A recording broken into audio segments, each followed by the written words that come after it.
আল্লাহ বলছেন, তোমার ভেতরে যেন আরেকটি মানুষ বাস করে, যে তোমার ভেতরেই থাকে, যার সাথে তুমি সারাক্ষণ কথা বলো।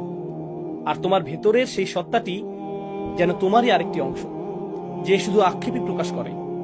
আমি এত ভুল করেছি, ওহ আমি এটা করেছি, ওহ আমি ওটা করিনি। অনুচ্ছেদটি শুরু হয়েছিল হতাশাগ্রস্ত মানুষের কথা দিয়ে, আর এখন কিয়ামতের দিন, ওহ আমি ভুল করেছি, আমি আরো অনেক কিছু করতে পারতাম। এমন মানুষ আছে যারা প্রতিদিন অতীত নিয়ে ভাবে, প্রতিদিন তারা হতাশাগ্রস্ত। আমি জানি না কেন আমার সাথে এটা ঘটলো বা সেটা ঘটলো। তারা আজ এই কথা বলছে, আগামীকাল এই কথা বলবে, তার পরের দিন, দিনের পর দিন তারা একই কথা বলবে। 10 বছর চলে যায়, তারা অতীতের কথাই বলতে থাকে। আর তারপর 10 বছর পরে পেছনে তাকিয়ে তারা বলে, আমি 10 বছর নষ্ট করেছি। এটাই তারা বলে।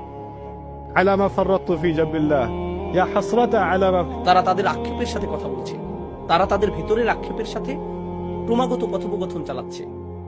তারা অন্য কারোর সাথে কথা বলতে চায় না। আপনি যদি আপনার আক্ষেপের সাথে কথা বলেন, আপনি আল্লাহর সাথে কথা বলতে পারবেন না। আপনাকে বেছে নিতে হবে আপনি কার সাথে কথোপকথন করতে চান। কথোপকথনের জন্য আল্লাহ আপনাকে বেছে নিতে চান, আর আপনি কথোপকথনের জন্য নিজের আক্ষেপকে বেছে নিচ্ছেন।